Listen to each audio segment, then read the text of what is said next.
Yeah, I don't know the specifics, but I know that they're testing with all sorts of materials. Pudding, tuna fish, nickels. Oh, we're on. Hey, folks.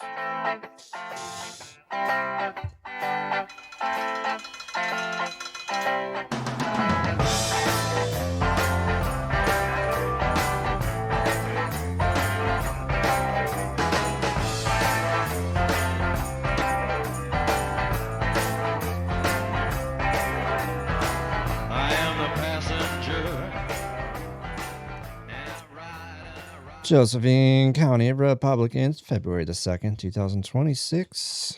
So, a little party news. We've got great news for us today. We had our Facebook page returned to us. In fact, I had to go to Facebook court and appeal. Somebody was actually holding the thing hostage. I'm not going to say who it was, but anyway, we're back. We've got the page back, a lot of history on that page. Make sure you join that page if you're on Facebook, facebook.com/JocoGOP. Anyway, so we're going to talk about a little bit of county government, Salem government. I know a lot of people are really confused as to what it all means. Most people grew up hearing the word government and imagine something far away, like in Washington, D.C., with secret meetings and people arguing on TV. In reality, the people who affect your life are most probably live closer than your dentist. Josephine County has its own government. That government decides how much money gets spent, where it goes, who enforces the laws, who counts your ballot. That is not glamorous work. Nobody gets a Netflix special for being a county clerk. The main governing body is the Board of County Commissioners. They control the county budget, which basically is deciding who gets money and who gets told, we don't have funding for that. This is the most powerful phrase in local government, by the way. The sheriff runs the jail, law enforcement. The assessor decides what your house is worth, which is always magically higher than what you think it should be. The district attorney decides what crimes get prosecuted and which ones get plea deals. These people matter more to your daily life than any politicians whose name ends up on a hat. Above the county level is, of course, the state of Oregon, which operates out of Salem. Salem is where good intentions go to get buried in paperwork. Oregon has two groups of the lawmakers, the House of Representatives and the Senate. State representatives serve 2-year terms, which means they are basically always campaigning. State senators serve 4-year terms, which means they get to pretend that they are not campaigning while secretly campaigning. Together, they introduce thousands of bills every session. Only a small number of these become law. Most bills die quietly in some committee somewhere, which is like the legislative version of being left on read.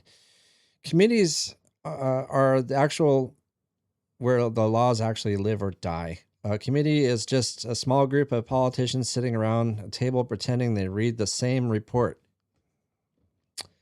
But you didn't read it either. So anyway, leadership controls what gets voted on. If leadership doesn't like the bill, it disappears faster than your tax refund. Lobbyists work in the system full time. They write the bills, explain bills, rewrite bills, and politically convince legislators that their idea is everyone else's idea. Lobbyists are basically professional influencers. They just get better suits and a worse Instagram. The legislative session starts in February. As a matter of fact, it starts today, February the 2nd. During this session, legislators live in Salem and spend their days in hearings that last longer than most relationships. Regular people can contact them, though. So you can call their office. A real human usually answers. The human writes down what you have said. That note goes into a spreadsheet that decides whether something gets attention or ignored. Yes, your opinion gets put in a spreadsheet. Democracy runs on Excel. You can also testify on bills. You can literally stand up and tell the government what you think. Your name becomes part of an official record forever, which is either empowering or terrifying, depending on what you say to them. Most people never do this, though, not because it's difficult, because nobody told them it exists. So instead, they argue on Facebook, where the government is famously known for not being. Elections decide who holds these offices. County races often come down to a few hundred votes. State races sometimes they come down to less than a high school graduating class, which means your vote statistically has more impact here than most anywhere else in your life. Power in government is not evenly distributed. Committee chairs and leadership positions control most of the system. Everyone else gets to argue about it.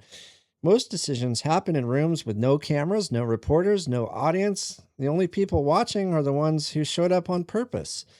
Government does not feel mysterious to the people inside it. It feels like meetings, emails, calendars, arguments over line items in a budget.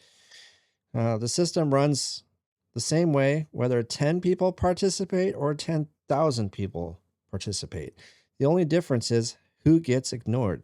Josephine County is governed by people who are reachable, searchable, and legally required to listen to public input. Most people never even try to contact them, not because they can't, because nobody told them that the door was unlocked. So reach out to your public officials, folks. You want to talk to the mayor, talk to the mayor. If you want to reach out to your state representative, which is Rep. Dwayne Yunker, reach out to him in his office, or your senator, Senator Noah Robinson, who also is a local Josephine County resident. Both of those men are. So anyway, talk to them. Come on down to the Republican headquarters if you need guidance, if you want to know more information. We're located right across the street from the courthouse. And you folks all have a great rest of your day. Josephine County Republicans signing out.